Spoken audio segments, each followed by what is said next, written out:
The Fourth Way by P.D. Ouspensky. Chapter 3. This is a continuation of a question and answer section. The questions are always put by Ouspensky and the answers are always given by Gurdjieff. Question. Can you tell a negative emotion from a genuine one? Answer. You can tell it by identification, because two things are always present in negative emotions: identification and negative imagination. Without negative imagination and identification, negative emotions cannot exist. Question. When you're in the middle of having a negative emotion, such as a bad temper, you cannot stop it just by thinking. Answer. No, but you can prepare the ground beforehand. If you can create a right attitude, then after some time it'll help you stop the negative emotion in the beginning. When you are in the middle of it, you cannot stop it.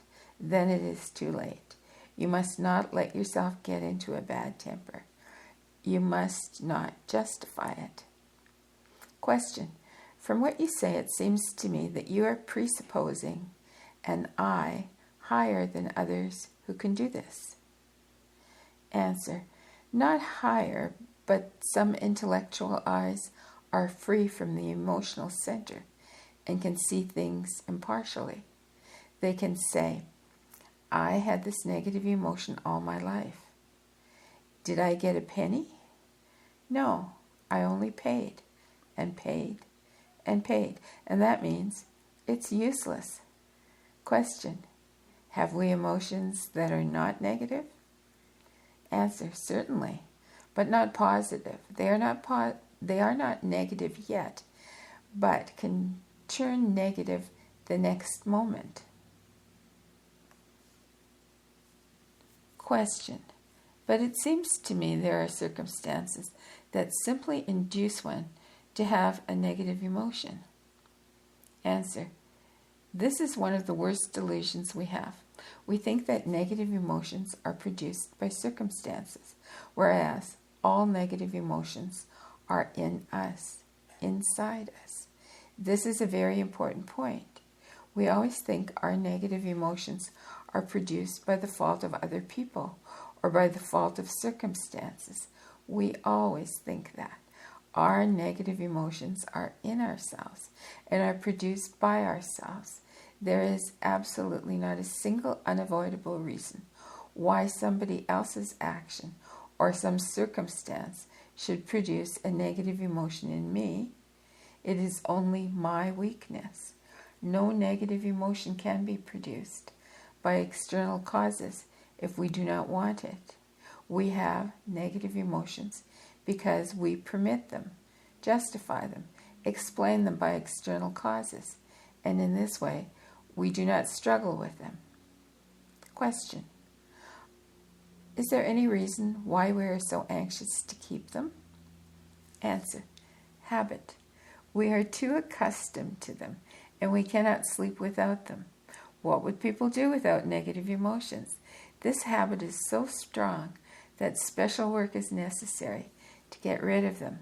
But in the beginning, work on negative emotions is twofold: studying and trying not to express them. Real work on negative emotions comes later. You cannot study them if you express them. If you try to stop expressing them, then you can see and study them. Question. Is not changing one's point of view a method of struggling with them? Answer. Quite right. Only it is not sufficient by itself. Real struggle begins with struggling with identification. If you destroy identification, negative emotions will become weaker by themselves. But of course, change of points of view is also very necessary. Question. I understood you to say that struggling with negative emotions is useless, but we must study and observe them. Is this correct? Answer. Struggle with negative emotions needs very many efforts. The habit is too strong. At first, you must simply study and attempt to struggle with the expression of negative emotions. Now, If you struggle with one emotion, you may create two instead. In time, indirectly, you can gain mastery over emotions. But the first step is study. Question: can one have negative emotions and be in good health? Answer: the word health must be taken in a broader sense, from the point of view of the system. We cannot take it in the ordinary sense of physical manifestations, actual absence of physical illness, because one of the first necessities of health is right work of centers. People whose centers work wrongly are not healthy. The idea of health must be enlarged. It cannot be taken narrowly. Question: about right work of centers, I do not see how you can prevent emotional center interfering with the work that you are trying to do with the intellectual. Answer: it interferes all the time.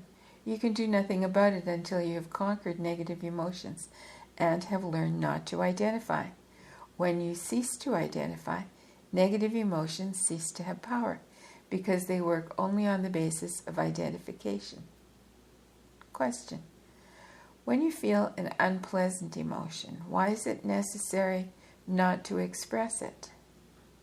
Answer: it is the same as in relation to unnecessary talk. Ask yourself, is it useful? Is it necessary to express them? The idea is to create resistance. Otherwise, we cannot observe. And this creation of resistance is the introduction of the study of emotions. We cannot see them without it. Question: why is it that if you try to resist them, it brings about a complete stop of thought? Answer: lack of practice. In the beginning, everything stops. Question: if you do not express unpleasant emotions, is it good bottling them up? Answer: try. You must not believe anything. If you find that it is good to express them, we will argue. I will then say that you cannot control this expression, and that if you observe, you will find it better not to express them. The question is, can you refrain from expressing them? Much time and many other things besides are necessary in order to really not express unpleasant emotions. Question: why is it that it gives a feeling of relief to express anger or irritation? Answer: there is a worm in you that wants to express itself. Then, when it expresses itself, you feel relief. But in this way, it becomes stronger and has more and more control over you. When you realize that nobody else is responsible for your irritation, little by little, you will begin to feel differently. We have much more power over expression of negative emotions than we think, and we can learn not to express them. Even in ordinary life, we do not always express negative emotions. In certain conditions, we know that it would be dangerous. If we can control the expression of them in certain conditions, we can control it in all conditions if we try. Question: may not restraint from expressing negative emotions, commonly described as letting off steam, have a harmful effect? Answer: there is no danger. We cannot produce a restraint sufficiently strong to harm ourselves. Letting off steam as a relief is an illusion. It makes us lose energy. Expression of negative emotions is always mechanical, so it can never be useful, but resistance to it is conscious. Question: if we must not have negative emotions, this will abolish all emotional life. Answer: quite the opposite. Now, we have no emotional life, but only an imitation. The idea is to have an emotional life.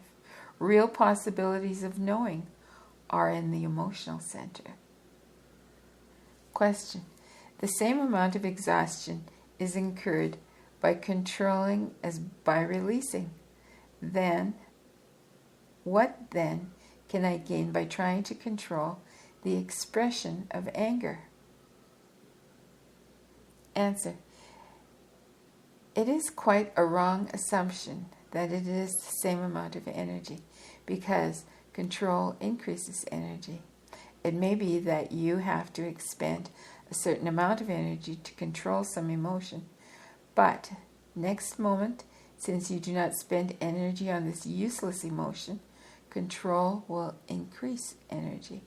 This is the chemical action of control. Question. My experience is that suppressing the expression of a negative emotion makes one tired. Answer. You can become tired if you only suppress the expression. But I never said suppress. I said do not express. Find reasons for not expressing. Suppression can never help, because sooner or later the negative emotion will jump out.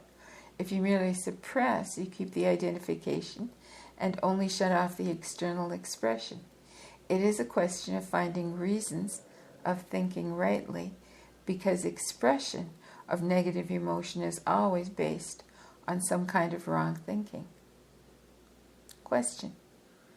I should like to get more help about tackling negative emotions. Answer. It must be your own effort. And first of all, you must study your negative emotions and classify them. You must find which negative emotions you chiefly have, why they come, what brings them, and so on. You must understand that your only control over emotions is by mind. But this is not immediate. If you think rightly for 6 months, then it will affect negative emotions. If you begin to think rightly today, it will not change your negative emotions tomorrow. Question. When I think about negative emotions, I do understand very clearly that they are in ourselves, and yet, soon after, I continue to express them. Is it simply because I am not one?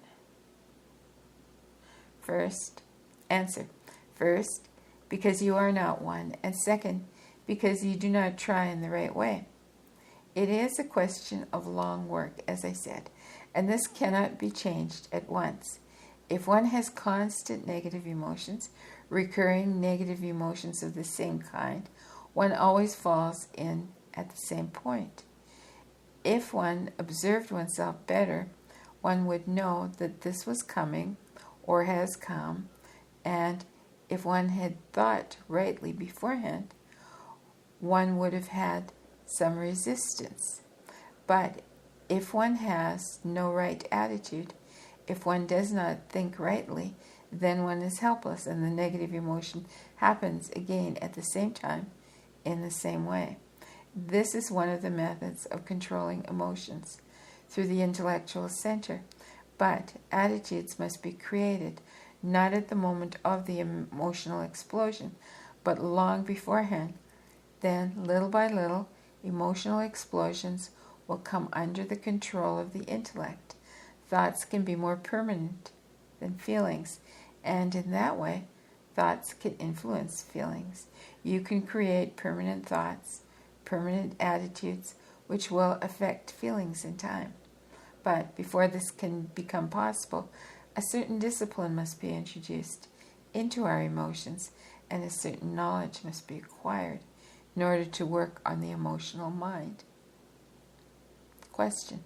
I have noticed that nearly all the time I hardly feel any emotion or have any vividness of experience. Is this sleep? Answer. Partly sleep, partly living and moving in instinctive centers. Then, exactly as you describe, we hardly feel any vividness of experience. Question. In some cases, the negative emotion of fear seems useful. Otherwise, people would cross the road at any time without looking. Answer. You speak about instinctive fear. Emotional fear is different. It's based on imagination. Question: do negative emotions have a harmful effect on other functions? Answer: you must find that out for yourself. For instance, if you are agitated or irritated or something like that, notice other things. Can you remember well? Can you think well? Work well? You will see that all your faculties are diminished. This observation will by itself show you many other things to observe. Question: why is it that negative emotion appears to affect the functioning of the instinctive center to such a degree?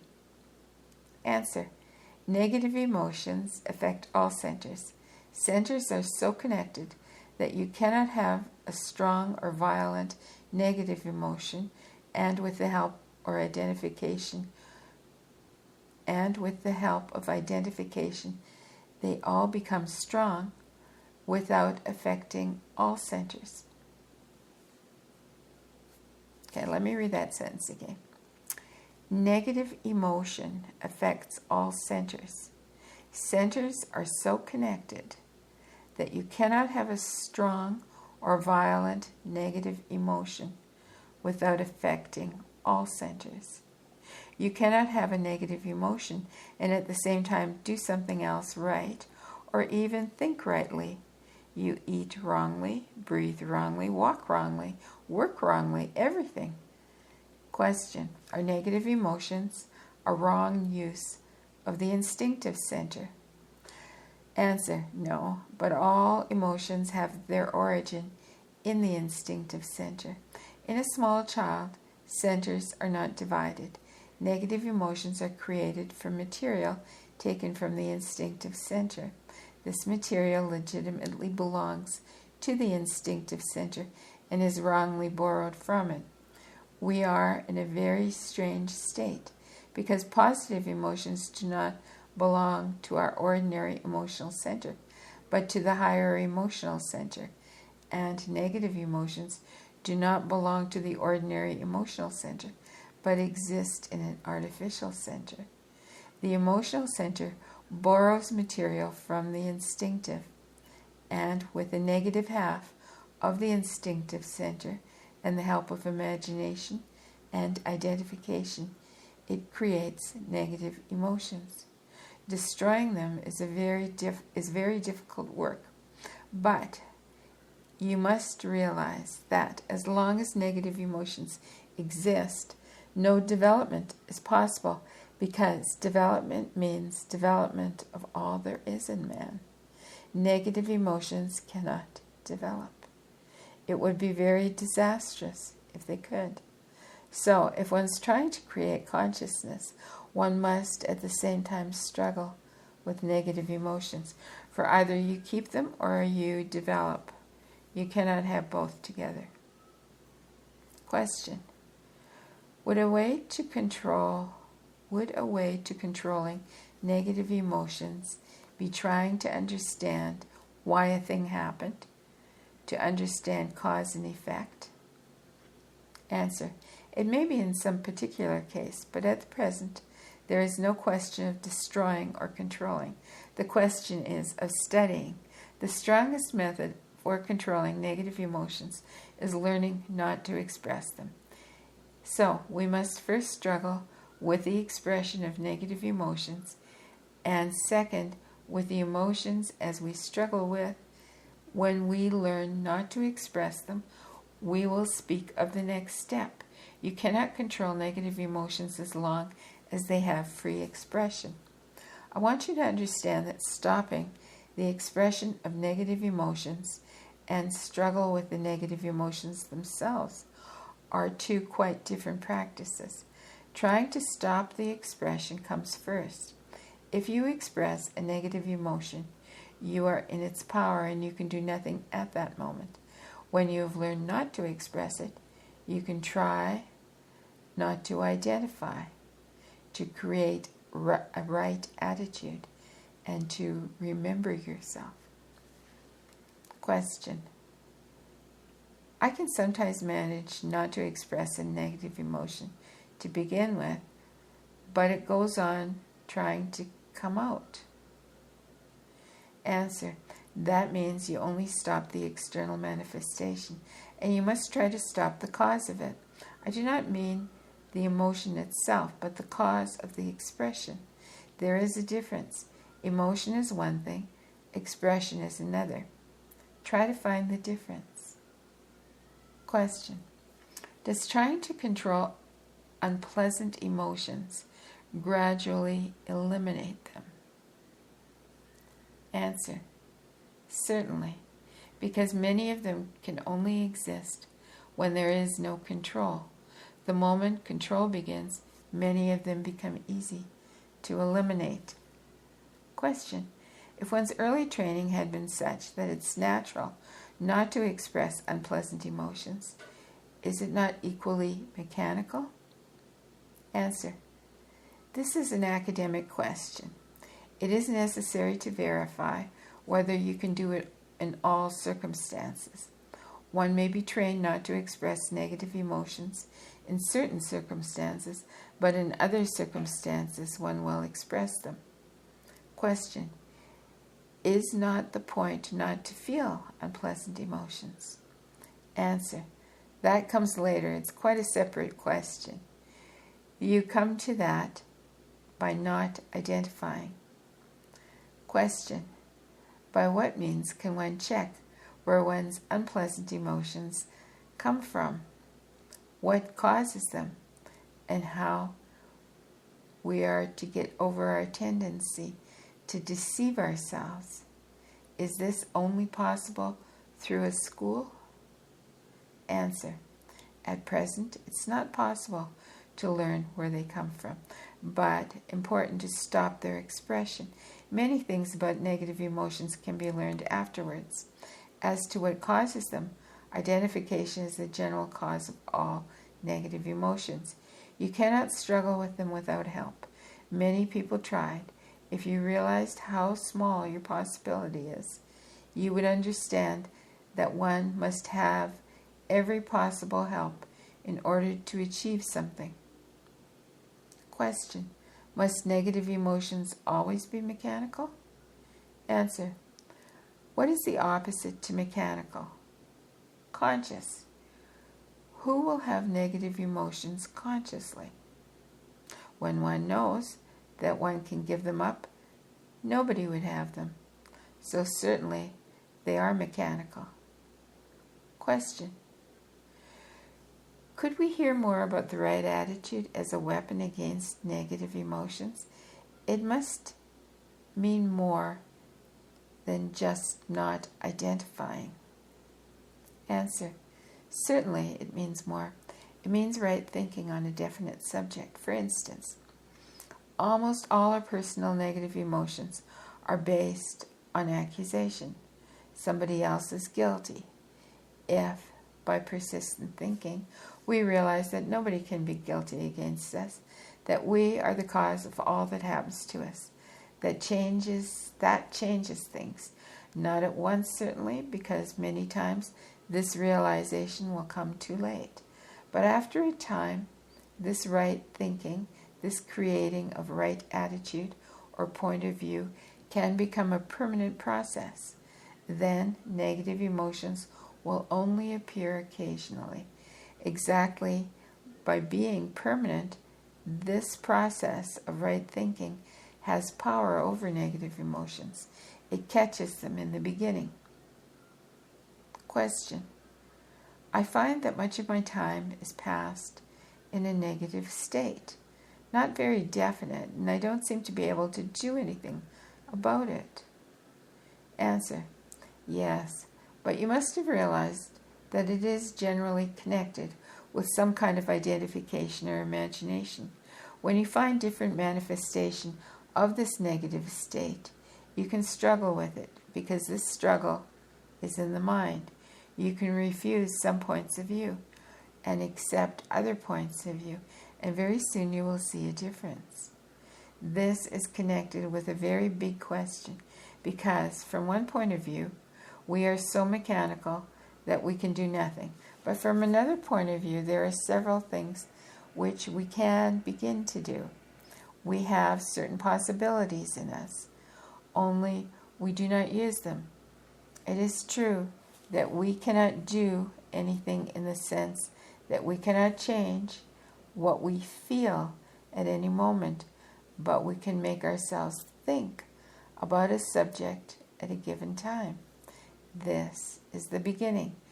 We must know what is possible and begin from that, because then the possibility to do something instead of letting things happen will gradually increase. We do not realize what enormous power lies in thinking. I do not mean that as a philosophical explanation of power. The power lies in the fact that if we always think rightly about certain things, we can make it. We can make it permanent. It grows into a permanent attitude. You may find some inclination to wrong emotional manifestations of some kind. Just at that moment, you can do nothing. You have educated in yourself the capacity for this kind of reaction by wrong thinking. But if you start from right thinking, then, after some time, you will educate in yourself the capacity for a different reaction. Only this method has to be understood, and this understanding must be quite deep. You can apply this method to many different things. This is really the one thing you can do. You can do nothing else. There is no direct way to struggle with negative manifestation because you cannot catch them, and there is no way to prevent them except by being prepared for them beforehand. But a passing realization that they are wrong will not help. It must be very deep. Otherwise, you will have an equally difficult process to prepare the ground for another manifestation. You do not realize how much you lose by these spontaneous manifestations of a negative character.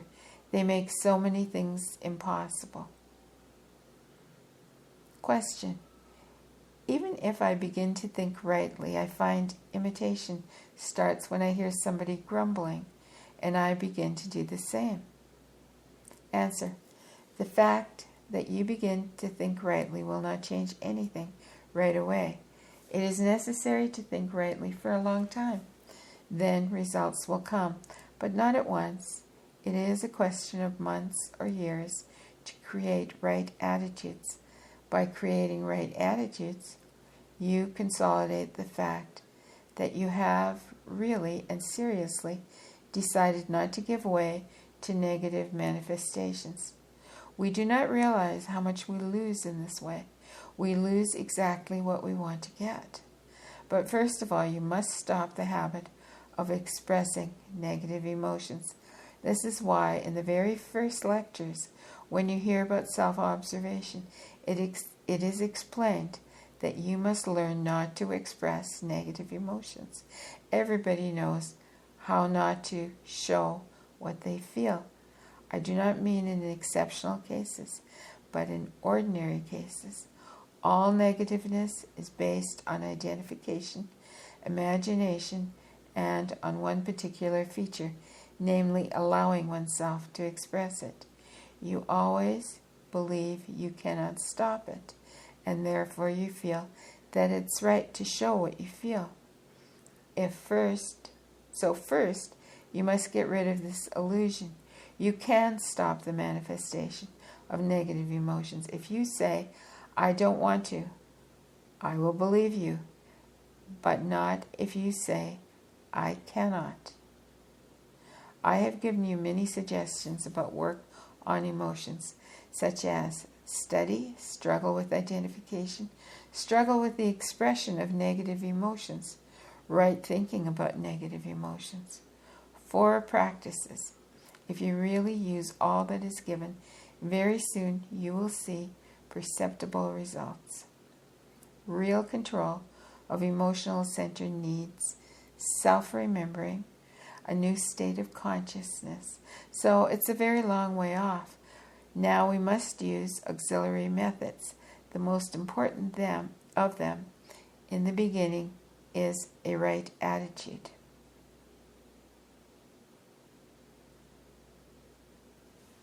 And this concludes chapter 3. And I hope you're enjoying this. And till soon.